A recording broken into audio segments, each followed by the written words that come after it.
Hello guys, welcome back to my channel Arth mom reactions. मैं हूं ज्योति और वेलकम है आप सभी का मेरे चैनल में नए हैं तो मेक श्योर चैनल को सब्सक्राइब ज़रूर कीजिए। गाइस, आप वीडियो तो देखते हो पर कहीं ना कहीं चैनल को सब्सक्राइब करना भूल जाते हो, तो जल्दी से चैनल को सब्सक्राइब कीजिए ताकि हम 10K की अपनी फैमिली कंप्लीट कर पाएँ। अगर आप इस वीडियो के माध्यम से चैनल में नहीं जुड़े हो और आपने अभी तक बेल नोटिफिकेशन हिट नहीं किया है तो उसके भी जल्दी से हिट कर दीजिए। यहाँ पे साइड में आपको बेल का साइन मिलेगा। इसे हिट करने से क्या होगा कि आप लोगों को मेरी हर वीडियो का नोटिफिकेशन मिल जाएगा। कभी कभी ऐसा होता है कि मेरी वीडियोस आ जाती है और आप लोगों को पता भी नहीं चलता, इसीलिए नोटिफिकेशन बेल आइकन ऑन करना बहुत ज़रूरी होता है। चलिए गाइज, इसी के साथ हम लोग वीडियो में आगे बढ़ते हैं। आज का रिएक्शन वीडियो हम संस्कारी कम perfect ditto Rani as a बहू अपने ससुराल में जो वाहवाही बटोर रही है, लूट रही है, क्या वाकई में वो ये वाहवाही डिजर्व करती है या फिर बात कुछ और ही है। अगेन हमेशा की तरह दिखाया कुछ जा रहा है, सच्चाई कुछ है और अगर बोल दो तो तन मन धन में चिंगारी लग जाती है। सो वीडियो में इसी से रिलेटेड बात करने वाले हैं, बिना स्किप करे हुए पूरा वीडियो ज़रूर देखना। सो गाइस, वीडियो में तो हम आगे बढ़ेंगे ही, रिएक्शन में भी आज आप लोगों को बहुत मज़ा आने वाला है, लेकिन उसी के साथ आप लोगों के साथ मैं ये कॉर्ड सेट ज़रूर शेयर करना चाहूँगी। सबसे पहले आप इसकी फुल लेंथ फ़ोटो देख लीजिए, इतनी अमेजिंग फिटिंग के साथ है, इतना खूबसूरत ये लगता है। और ये मैंने लास्ट विंटर में लिया था, सो मैंने लास्ट सर्दी भी इसे काफ़ी अच्छे से यूज़ किया और इस सर्दी भी मैं इसे यूज़ कर रही हूँ। अभी तक शाइनिंग भी एज इट इज़ है, बहुत रीज़नेबल रेट में है। अदरवाइज़ बाकी वेलवेट कुर्ते के कंपैरिजन में आपको ये फिर भी रीज़नेबल लगेगा, प्लस स्टाइलिश लगेगा। हर साइजेस में अवेलेबल है, तो जल्दी से इस वीडियो के कमेंट सेक्शन में मैं लिंक दे रही हूँ, पिन कर दूंगी बकायदा, उसको हिट करना और वहाँ से इसे बाय कर लेना। ऑल्सो कम्युनिटी सेक्शन भी एक बार चेक कर लिया करो, वहाँ पे पोस्ट में भी मैंने और भी काफ़ी सारे प्रोडक्ट्स शेयर किए होते हैं, तो अगर उनमें से कोई पसंद आ रहा है तो वहाँ से भी आप जाके बाय कर सकते हैं। तो चलिए फिर वीडियो में बढ़ते हैं आगे। सबसे पहले तो गाइज, मैं रिएक्शन देती हूँ, देती थी, देती रहूँगी, लेकिन रिएक्शन का मतलब ये बिल्कुल भी नहीं होता कि मैं सामने वाले को कवर करने के लिए बैठी हुई हूँ। आई मीन उसकी गलत सही हर चीज़ को कवर करने के लिए बैठी हूँ। जहाँ पे कोई भी व्लॉगर XYZ इंसान गलत नहीं है, वहाँ पे मैं उसको ज़बरदस्ती गलत बोलूँगी नहीं। लेकिन ऐसा बिल्कुल भी नहीं होगा कि अगर मेरे दिल में, दिमाग में या मेरी ऑडियंस के सवाल है तो वो सवाल मैं नहीं करूँगी, या ऐसा बिल्कुल भी नहीं होगा कि अगर मुझे कोई चीज़ ऑकवर्ड लग रही है तो उस पर मैं बात नहीं करूँगी। मैं बिल्कुल बात करूँगी, लेकिन हाँ, एक बात का हमेशा ध्यान रखूँगी कि मेरी बातों से किसी का दिल ना टूटे और किसी की डिसरिस्पेक्ट ना हो। लेकिन सवाल भी किए जाएंगे, जवाब की उम्मीद भी की जाएगी और reaction as per the video, as per the audience ज़रूर दिया जाएगा। गाइज, हम नेगेटिव बोले या ना बोले क्या फ़र्क पड़ता है जब खुद डिट्टो रानी और भूमिक भैया को फ़र्क नहीं पड़ता। आप जानते हैं क्यों? इनके कमेंट सेक्शन में बकायदा इनके लिए चाहे नेगेटिव बोलो चाहे पॉजिटिव बोलो, ये हर कमेंट को लाइक करते हैं। तो जो लोग इस बात की शिकायत कर रहे हैं ना कि इनके कोई रिलेटिव भी हैं, फ्रेंकली मैं नहीं देखती हूँ। अब मैंने थोड़ा थोड़ा इनको फॉलो करना शुरू किया है, तो उनकी शिकायत लेके इनके कमेंट सेक्शन में आते हैं कि वो आपके खिलाफ कमेंट होता है, उसे लाइक करते हैं। तो गाइज, किसके पास शिकायत लेके आ रहे हो? ये खुद अपने खिलाफ नेगेटिव कमेंट्स को लाइक कर देते हैं। तो जो खुद इंसान अपने लिए स्टैंड नहीं ले पा रहा, अपने नेगेटिव कमेंट्स को डिलीट नहीं कर रहा है या फिर उनका रिप्लाई नहीं कर रहा है या फिर आंसर नहीं कर रहा है, वो लाइक कर रहा है, हार्ट दे रहा है, तो फिर आप उससे किसी और की शिकायत करके अपना टाइम वेस्ट क्यों कर रहे हो? ठीक है, तो चलिए फिर मुद्दे की बात करते हैं। मुद्दे की बात यह है कि इस समय डिट्टो रानी और भूमित भैया गए हुए हैं अपने घर। क्या मज़ेदार व्लॉग आ रहे हैं, मतलब डिट्टो रानी ने तो जज्बात बदल दिए, वक्त बदल दिया, जज्बात बदल दिए। ये कौन सा रूप डिट्टो रानी का देख के सामने आ रहा है जिसे देख के ऐसा लग रहा है कि यार बहू हो तो ऐसी हो, इससे परफेक्ट बहू तो कोई हो ही नहीं सकती। जिस तरीके से डिट्टो रानी इस समय पे अपने ससुराल में अपना लुक, अपना बिहेवियर, अपना काम धाम सब कुछ इतना परफेक्टली कर रही है कि व्लॉग देख के आप कमी नहीं निकाल सकते गाइज। मतलब जो कंटेंट दिखा रहे हैं वो देख के कमी नहीं निकाल सकते, लेकिन कंटेंट दिखाने का मतलब ये भी होता है कि ऑडियंस फिर सब कुछ देखती है, सब कुछ देखती है। और ये इतना ब्यूटीफुल प्रेजेंटेशन के साथ जो व्लॉग आ रहा है, पब्लिक का कहना है कि ये सरासर फेक दिखाया जा रहा है। सिर्फ वीडियो और व्लॉग को बनाने के लिए ये सारी गुडी गुडी चीज़ें दिखाई जा रही हैं, क्योंकि शिकायत बहुत सारी हैं, जवाब किसी एक के भी नहीं है। टाइम टाइम पे संस्कार निकल के आते हैं, लेकिन टाइम टाइम पे अपनों के लिए स्टैंड लेते समय इंसान गायब हो जाता है। हवाला हमेशा परिवार का देता है, रिश्तों का देता है, लेकिन जब जवाब देना होता है तब वो इंसान गायब हो जाता है। तो इस समय डिट्टो रानी का ससुराल बना हुआ है बिग बॉस का हाउस। खाते हुए, खाना बनाते हुए, बर्तन धोते हुए, मतलब इतनी वीडियोस पे वीडियोस। डिट्टो रानी तो ऐसा लग रहा है कि इन दिनों में अपने ससुराल के पूरे बर्तन धो के ही बाहर निकलेगी। जितने बर्तन अभी तक की जर्नी में उन्होंने अपने घर दिल्ली में नहीं धोए होंगे ना, उतने बर्तन धोते धोते धोते धोते डिट्टो रानी ने तो मुझे लग रहा है शॉर्ट्स पे शॉर्ट, शॉर्ट्स पे शॉर्ट, शॉर्ट पे शॉर्ट छाप दिए। याद है आप लोगों को बाजा व्लॉग की व्लॉगिंग? उसने अपनी शादी में रिकॉर्ड तोड़ रील बना दी थी कि आज भी आई डाउट कि बाजा व्लॉग्स को कोई उस चीज़ में बीट भी कर पाया है। वही सीन यहाँ पे हो रहा है कि डिट्टो रानी ने अपने ससुराल के इतने बर्तन धो लिए, इतने बर्तन मांज लिए कि ऐसा लग रहा है कि अब इनकी बर्तन वाली रील ही किसी को बीट नहीं कर पाएंगे, तो इतनी नंबर ऑफ रील्स हैं। तो यहाँ पे देखिए, हमारा काम है ऑडियंस की बातों को भी रखना, अपना पॉइंट ऑफ व्यू भी देखना। जब तक हमें किसी चीज़ के बारे में नहीं पता होता, डेफिनेटली हम नहीं बात करते, लेकिन जब किसी चीज़ के बारे में पता चलता है, चीज़ें सामने आती हैं, देखने को मिलती है, तो वहाँ पे सवाल इंसान का बनता है।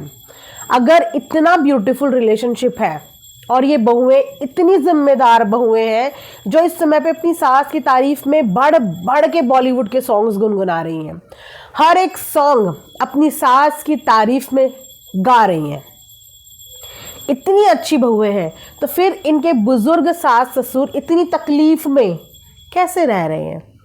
क्या बेटे बहू का फर्ज या बहुओं और बेटों का फर्ज अपने माता पिता को सिर्फ 2 दिन की कंटेंट के लिए खुशी देने के लिए होता है, या फिर जब तक है जान माता पिता के अंदर सांस तब तक अपने कर्तव्य का पालन करने के लिए होता है, या फिर कंटेंट में सास के नाम के 2-3 गाने गा दिए, खुश कर दिया पब्लिक को कि इनसे बेस्ट तो कोई भी नहीं है।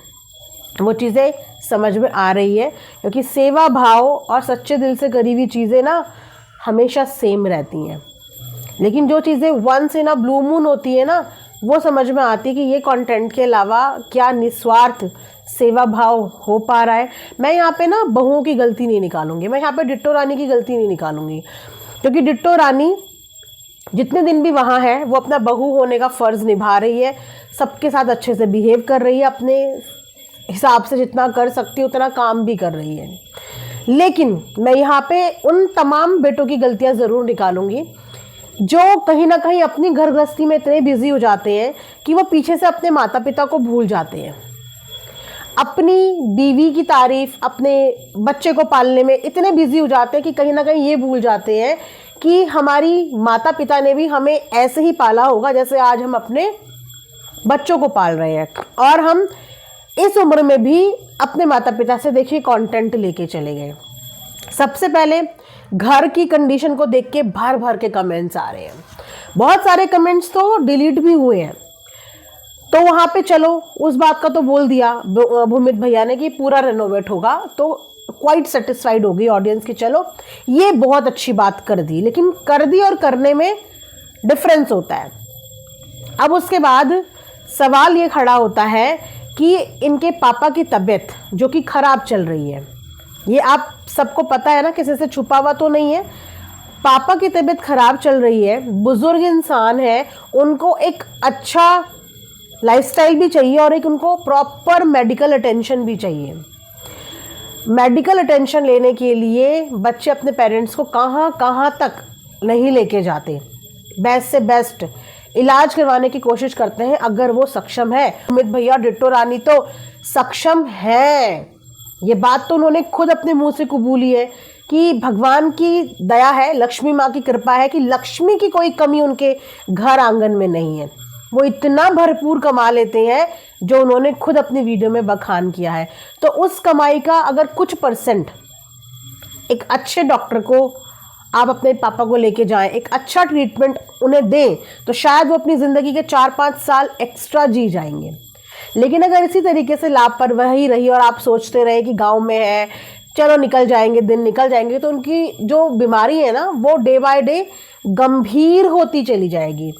अब यहाँ पे क्या होता है ना कि बच्चों के पास एक एक्सक्यूज़ होता है, पापा नहीं जाना चाह रहे हैं, मम्मी नहीं जाना चाह रही है, अरे वो हम कितना बोल बोल के थक गए, वो नहीं आना चाहते। तो मैं बताऊं फिर लास्ट में क्या होता है। लास्ट में जब पेरेंट्स बहुत बुरी कंडीशन में होते हैं ना, तब यही बच्चे उन्हें लेके एम्बुलेंस में इधर से उधर भाग रहे होते हैं, उधर से इधर भाग रहे होते हैं, और उसके बाद कहीं पे भी उनका इलाज नहीं हो पाता, डॉक्टर जवाब दे जाता है। तो उस समय पे भी तो आप ज़बरदस्ती करते हो, उस समय पे भी आप उन्हें उठा के लेके जाते हो मेडिकल अटेंशन के लिए, उस समय पे भी आप भटकते हो। तो ये चीज़ बाद में करने से पहले है ना कि अपनी वो जिद अब उनके ऊपर चला लो। अगर आपके पेरेंट्स किसी चीज़ के लिए नहीं मान रहे हैं और वो उनके भले के लिए है, तो आप ज़ोर ज़बरदस्ती कर सकते हैं, बिल्कुल कर सकते हैं। आप उन्हें उठा के अपने पास लेके आ सकते हैं। जब आप अपने फ्रेंड्स के इतने इतने मेहमानों को अपने घर आ जा सकते हैं, आपके पास एडिटर आके रह सकते हैं, आपकी टीम रह सकती है, तो वहाँ पे माता पिता भी आपके साथ रह सकते हैं और उनको एक अच्छी मेडिकल अटेंशन भी मिल सकती है। लेकिन तब जब आप चाहें। मम्मी पापा किसी के भी आसानी से नहीं मानते, ये मुझे पता है, लेकिन उनको मनवाना भी हमारी जिम्मेदारी होती है। यहाँ पे अगेन मैं बहू की कोई गलती नहीं बोलूँगी, क्योंकि बहू दूसरे घर से आती है, उस माहौल में एडजस्टमेंट वो धीरे धीरे करती है, धीरे धीरे वो प्यार, वो अटैचमेंट उसका होता है। लेकिन जो लड़का होता है वो तो ऑलरेडी अपने पेरेंट्स के साथ ही है ना, लड़की अपना मायके छोड़ के आती है, लेकिन बेटा अपने माँ बाप को इतनी जल्दी शादी के बाद कैसे छोड़ देता है, वो कैसे मुंह मोड़ लेता है। और अगर बेटे को अपने माँ बाप से प्यार है ना, तो उसकी बीवी प्यार करने पे मजबूर हो जाती है, उसके पास कोई ऑप्शन नहीं रहता। एग्जाम्पल के तौर पे आप लोगों के बीच से ही दिखाती हूँ, जो सुमित है निक्कू का हस्बैंड, वो अपने पेरेंट्स से बहुत ज़्यादा अटैच है, क्योंकि ये बात निक्कू को बहुत अच्छे से पता है कि उसका पति अपने माता पिता से बहुत ज़्यादा इमोशनली अटैच है, तो वो भी उतना ही उनकी केयर करती है और उतना ही उनके बारे में सोचती है, क्योंकि उसे पता है कि अगर मैंने ये केयर नहीं दिखाई तो मेरे पति के बीच में दूरी आ जाएगी। तो वहाँ पे मेजर रोल किसने प्ले किया? बेटे ने। तो अगर बेटा अपने माँ बाप की केयर दिखाता है ना, तो बीवियाँ वो केयर दिखाने के लिए मजबूर हो जाती हैं, उन्हें तो फिर करना ही करना है। लेकिन अगर बेटे को ही ज़िंदगी में सिर्फ पैसा पैसा और पैसा ही कमाना है, उसके अलावा उन्हें कुछ नहीं दिख रहा है, तो बहुओं के लिए तो और भी अच्छा है कि सही है, जिम्मेदारी नहीं पड़ रही है सर पे, जब बेटे को ही परवाह नहीं है अपने माता पिता की। ऐसे सवाल पब्लिक के एक के नहीं, दो के नहीं, कई सारी ऑडियंस के इस चीज़ को लेकर सवाल आ रहे हैं कि आप इस समय जो कंटेंट दिखा रहे हैं ये एक्चुअली एक स्क्रिप्टेड कंटेंट है और वास्तविकता से इसका कोई लेना देना नहीं। जितना प्यार आप लोग शो कर रहे हैं, इतना प्यार आप लोग अगर अपने पेरेंट्स से करते तो ये दिखावा ना करते हुए उनको सीधा उठाते, अपने साथ लेके जाते और उनको एक अच्छा मेडिकल अटेंशन प्रोवाइड करते, उनकी अच्छे से केयर करते, उनको देखने आते टाइम टू टाइम। पापा की हालत इतनी बीमार है कि इतनी बीमार हालत में तो एक बेटा अपने घर में महीने में 4 से 6 चक्कर मार लेता है, लेकिन उसके बाद भी पापा की तबीयत खराब होने के बाद भी आज क्योंकि फंक्शन का टाइम था, इसीलिए इन लोगों को आना पड़ा स्पेशल फंक्शन के टाइम पे। तबीयत खराब को लेके कभी कोई डेडिकेटेड व्लॉग या वीडियो नहीं आया कि पापा की तबीयत खराब है और हमें इसीलिए पापा के पास उन्हें देखने के लिए आना जाना पड़ेगा। इस चीज़ को लेके कभी वीडियो व्लॉग नहीं आया और शायद अभी भी इस टाइम पे भी ये लोग नहीं आते अगर कि घर पे ये फंक्शन नहीं होता। घर पे फंक्शन की वजह से आना पड़ा और अब इतने हैप्पी, इतने लवी और इतने परफेक्ट व्लॉग आ रहे हैं, नो डाउट बहुत परफेक्ट व्लॉग आ रहे हैं। डिट्टो बहुत अच्छी लग रही है एज अ बहू, पब्लिक बहुत पसंद कर रही है एज अ बहू, लेकिन उतना ही क्रिटिसाइज इस समय पे बेटे को कर रही है, घर की हालत देख के, परिस्थितियां देख के, माता पिता की हालत देख के, क्योंकि इन्हीं भैया ने अभी थोड़े टाइम पहले आके अपनी फैमिली का हवाला दिया था, अपने परिवार का हवाला दिया था, अपने परिवार के लिए स्टैंड लिया था। देखिए मैं क्योंकि इनके व्लॉग पहले फॉलो करती नहीं थी तो मुझे ज़्यादा आइडिया नहीं था, लेकिन अब जैसे जैसे मुझे पब्लिक के ओपिनियंस मिल रहे हैं, मैं थोड़ा थोड़ा जानने की, समझने की कोशिश कर रही हूँ। तो अगर मेरी वीडियो के माध्यम से किसी को थोड़ा सा भी इस बात का सेल्फ रियलाइजेशन हो जाता है, भले ही 1% मेरी वीडियो किसी को बुरी लग जाए, मुझे कोई फर्क नहीं पड़ता, लेकिन अगर मेरे बुरे लगने से, मेरी वीडियो के बुरे लगने से सामने वाला जिस तरीके से व्लॉग में इस समय पे शो ऑफ चल रहा है ना, इतना ही शो ऑफ अपने पेरेंट्स को एक अच्छी लाइफ देने के लिए कर दे, तो मुझे लगता है कि मुझे तो दुआएं लगेंगी। फिर किसी के गुस्से से मुझे फ़र्क नहीं पड़ेगा कि सामने वाले ने बोल दिया अरे आपको हमारी ज़िंदगी से क्या मतलब, अरे आपको हमारी ज़िंदगी से क्या मतलब है आपकी ज़िंदगी से, क्योंकि आप अपनी ज़िंदगी सोशल मीडिया पे इस कैमरे में दिखा रहे हो। और अगर हम अपनी आंखों से कोई चीज़ देखते हैं तो उस चीज़ पे इंसान की प्रवृत्ति है कि वो रिएक्ट करेगा। हम अगर अपने आगे रोड में भी किसी को रोते हुए देखेंगे तो हम एक बार जाके उससे ज़रूर पूछेंगे कि आप रो क्यों रहे हो। रोड में किसी के साथ बदतमीजी होते हुए देखेंगे बिना किसी रिश्ते के, हम जाके उसका उस समय पे साथ देंगे। ऐसे ही अगर सोशल मीडिया पे आपका कंटेंट आ रहा है और पब्लिक लगातार आपको बता रही है, समझा रही है और वो कमेंट्स डिलीट हो रहे हैं, तो मेरे ख्याल से जिस तरीके से आपने अभी पूरा ससुराल का वीडियो व्लॉग दिखाया है, 4 चांद लग गए हैं आपकी व्लॉगिंग में। अगर इसी तरीके से आप इस चीज़ को कंटिन्यू रखते हैं और माता पिता की ये सेवा जो आपने 2-3 दिन तक दिखाई है, एक परफेक्ट बहू, एक परफेक्ट बेटा और परफेक्ट फैमिली दिखाने की, उम्मीद करते हैं कि आप ये ऐसे ही दिखाओ। माता पिता के व्लॉग में होने से ना व्लॉग में 4 चांद लग जाते हैं। इतिहास गवाह है सोशल मीडिया पे जितने लोगों की फैमिली व्लॉगिंग चल रही है ना, और जिस फैमिली व्लॉगिंग में पेरेंट्स हैं, वो व्लॉग यहाँ नहीं सीधा यहाँ होता है। लेकिन उनको एक प्रॉपर मेडिकल अटेंशन दीजिए। आपकी ऑडियंस को शिकायत है इस बात की, वो जहाँ रह रहे हैं एटलीस्ट अगर आप इतने सक्षम हैं तो उनको वहाँ पे एटलीस्ट बेसिक फैसिलिटीज़ प्रोवाइड कराइए ताकि वो वहाँ पे आराम से जी पाए। अगर आप लोग एक लग्जरी लाइफ वहाँ पे जी रहे हैं तो आपके पेरेंट्स थोड़ी बहुत लग्जरी तो वो भी डिज़र्व करते हैं ना। लग्जरीज बेटे बहू के माँ बाप हैं, वो इतनी लग्जरी तो वो भी डिज़र्व करते हैं कि उनके पास बेसिक चीज़ें जो यहाँ पे उनके घर पे नहीं है, और अब इन चीज़ों की शिकायतें हो रही हैं, वो चीज़ें मिसिंग आप लोगों को दिख रही हैं, तो वो बेसिक चीज़ें आप लोग यहाँ पे करिए। अब देखिए ना, इनके जो भैया भाभी हैं वो सेवा कर रहे हैं माता पिता की, तो पैसा होने से ही कुछ नहीं होता कि एक इंसान के पास भरपूर पैसा है तो पैसे से उसकी इज्जत हो रही है, और एक इंसान वहाँ पे माता पिता की सेवा कर रहा है उससे उसकी इज्जत हो रही है। तो पता है ज़्यादा इज्जतदार कौन है? ज़्यादा इज्जतदार वो है, समाज में ज़्यादा इज्जत उस इंसान को मिलेगी जिसने माता पिता की सेवा करी हो। भले ही आपके पास धन दौलत की कमी ना हो, लेकिन समाज दुनिया उसी इंसान की इज्जत करती है जिसने अपने माता पिता की इज्जत और माता पिता की सेवा करी हो। तो इतनी मुस्कुराती हुई इनकी माता जी कितनी अच्छी लग रही थी, है ना। जब बहुओं के बीच में बैठी थी, बहुओं ने कुछ देर का उनको पैम्पर किया, कितनी खुश हो गई। माता पिता को खुश करना मैं तो बोलती हूँ कि चुटकियों का काम है। बच्चे अपने माता पिता को चुटकियों में खुश कर सकते हैं, पर अगर चाहें तो, और उनकी ज़िंदगी के ना 5-10 साल तो यूं ही बढ़ा सकते हैं बच्चे अगर चाहें तो आई होप कि इस चीज़ को कंसिडर किया जाएगा। जो चीज़ पहले नहीं करी है वो आगे आने वाले दिनों में हमें करते हुए भूमित भैया और डिट्टो रानी दिखे, तब हम दिल से बोलें कि नहीं यार, एक्चुअली में ये है परफेक्ट व्लॉगर, ये है परफेक्ट व्लॉगिंग। जिस इंसान ने अपने माता पिता को परफेक्ट बना लिया ना, उनकी लाइफ परफेक्शन से भर दी, उसके लिए इज्जत यहाँ चली जाएगी अपने आप। बहुत अच्छा मौका है इज्जत कमाने का, भरपूर इस मौके का फ़ायदा ज़रूर उठाना। इसी के साथ ही रिएक्शन वीडियो में यहाँ पे एंड करती हूँ।